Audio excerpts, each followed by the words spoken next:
दोस्तों, welcome to my YouTube channel आध्यात्म और विज्ञान।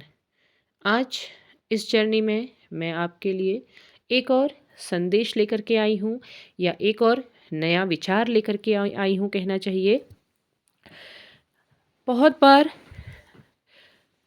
जो भी इस जर्नी में हैं उनको ये बात या फिर ऐसी क्यूरियोसिटी आती है कि हम ईश्वर के दिए हुए संकेतों को कैसे महसूस करें या हम कैसे जानें कि हम अपनी यात्रा में कहाँ पहुँचे हैं, कितना हमने काम कर लिया है, कितना हम सफल हुए हैं या फिर हम अपने चक्रास पर बहुत समय से काम कर रहे हैं लेकिन हमको महसूस नहीं हो रहा है कि वो हील हो रहे हैं या नहीं हो रहे हैं।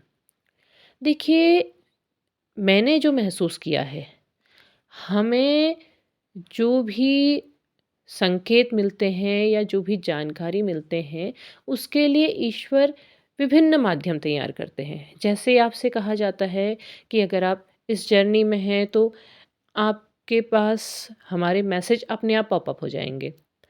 एक संकेत ये हो सकता है, होता भी है कि अचानक से आप जिस चीज़ के बारे में जानते ही नहीं हैं और उसका मैसेज आपके पास आ जाता है और आप जब जानने की कोशिश करते हैं तो आप जानते चले जाते हैं। या फिर आपको नंबर्स की बात कही जाती है, फेदर्स से आप पहचानते हैं, नेचर आपको कुछ ना कुछ बताता है। लेकिन केवल इतना ही नहीं होता है, बहुत सारे माध्यम होते हैं, बहुत सारे माध्यम आपको बताते हैं।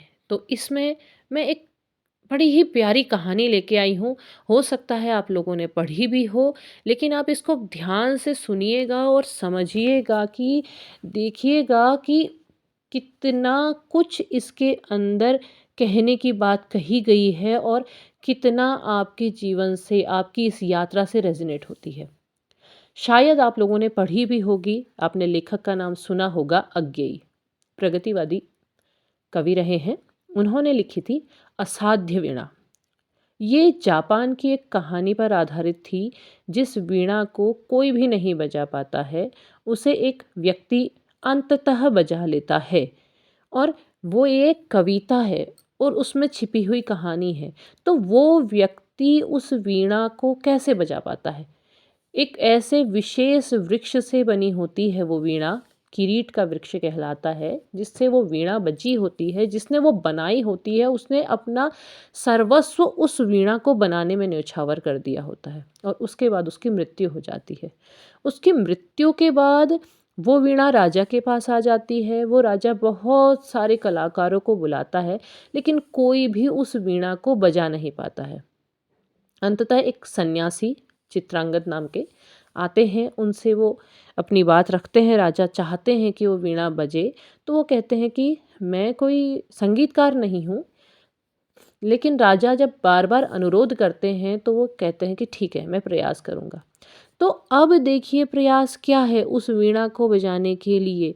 चित्रांगद जब उस वीणा को के अपने पास रखते हैं तो वो वीणा से प्रार्थना करते हैं, ध्यान लगाते हैं, प्रार्थना करते हैं कि हे वीणा, मुझ में इतना सामर्थ्य नहीं कि मैं तुम्हें छू भी सकूं या तुम्हें कष्ट दे सकूं। मैं तुम्हारे सामने कुछ भी नहीं है। हे किरीट के वृक्ष, जिसके छाया में अनेकों जीव जंतु निवास करते हैं, जिसका शीश हिमालय पर्वत से भी ऊंचा है, जिसके कंधे में बादल सो रहे हैं, जिसके शाखाओं में असंख्य जीव जंतु अपना जीवन जी रहे हैं, जिसकी जड़ों में शेष नाग स्वयं विश्राम कर रहे हैं, उनसे निर्मित तुम, जो जिसके अंदर संपूर्ण ब्रह्मांड समाहित है, उसकी वीणा को मैं कैसे स्पर्श कर लूँ? मेरे अंदर तो इतना सामर्थ्य ही नहीं है। तो देखिए कि उस वीणा में, उस किरीट वृक्ष में उन्होंने एक संपूर्ण ब्रह्मांड की कल्पना की है। संपूर्ण ब्रह्मांड, उस परम सत्ता की कल्पना की है जो पूरे संसार को निर्मित करके, संचालित करके संहार भी कर रही है। वो व्यक्ति जो संगीतकार भी नहीं है, वो अपने ध्यान में पूर्ण समर्पण कर रहा है। वो कह रहा है कि हे किरीट के वृक्ष, हे संपूर्ण ब्रह्मांड को संचालित करने वाले परम शक्तिशाली, परम सत्ता, परम ईश्वर, आपकी वीणा को छेड़ने का सामर्थ्य मुझ में कैसे हो सकता है? मतलब क्या?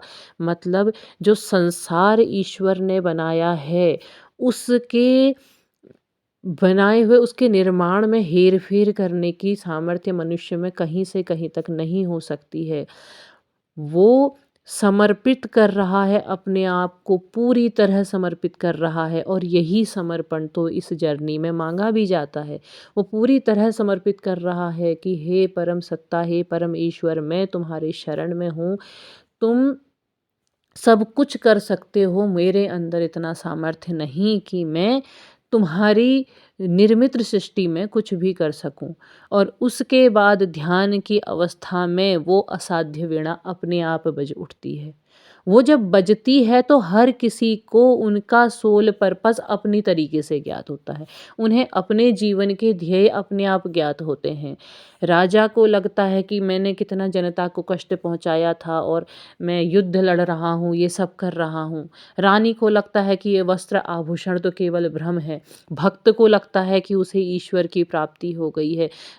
जो बणिक होता है यानी कि बनिया होता है, उसको लगता है कि उसने कितना लूट खसूट किया। जो लालची व्यक्ति होता है उसको और अधिक लालच दिखाई देता है।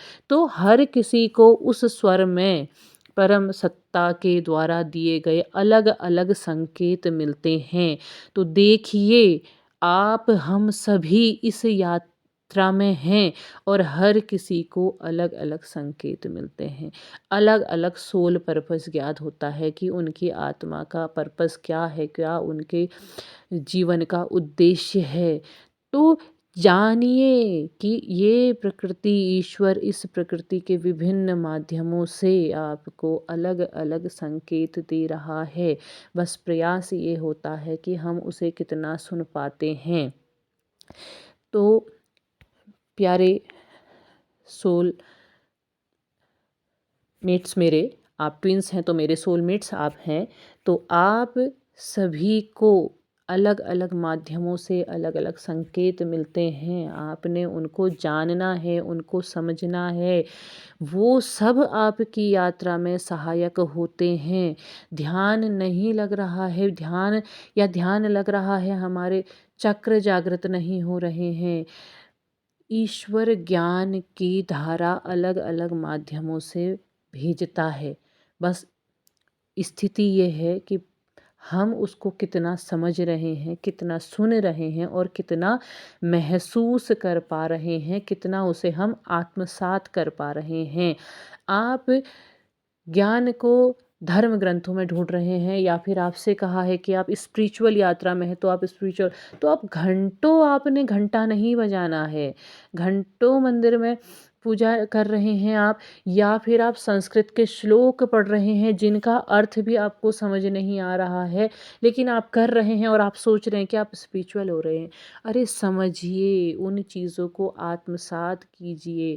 आपको धर्म ग्रंथ आपके घर में हैं तो आपको जो भाषा आपको समझ में आती है आप उसमें पढ़िए, उसमें सुनिए, उसमें समझिए। असाध्य वीणा तो कोई धर्म ग्रंथ भी नहीं है, लेकिन उस एक कविता के माध्यम से संपूर्ण धर्म का निचोड़ उसके अंदर रख दिया कवि ने। तो स्पिरिचुअल होने के लिए भी आप किसी भी माध्यम से हो सकते हैं। आपको किसी पशु की आँखों में वो ईश्वर का प्रेम दिख सकता है। आपको किसी के कष्ट में ईश्वर की एहसास आपको मिल सकता है। तो वो ये जो माध्यम होते हैं, इसके माध्यम से आप सुन सकते हैं कि ईश्वर आपसे क्या कहना चाह रहे हैं और आपको अपने यात्रा में क्या कुछ करना है। तो मुझे लगता है कि आपको मेरी बात समझ में आई होगी। यदि समझ में आई हो तो प्लीज़ लाइक कीजिएगा, शेयर कीजिएगा, सब्सक्राइब कीजिएगा। और इस बात से यदि आपके मन में कोई प्रश्न या कोई इच्छा या कोई बात आपकी हो जिस पे हम चर्चा कर सकते हैं तो ज़रूर मेरे साथ साझा कीजिएगा। तब तक के लिए धन्यवाद।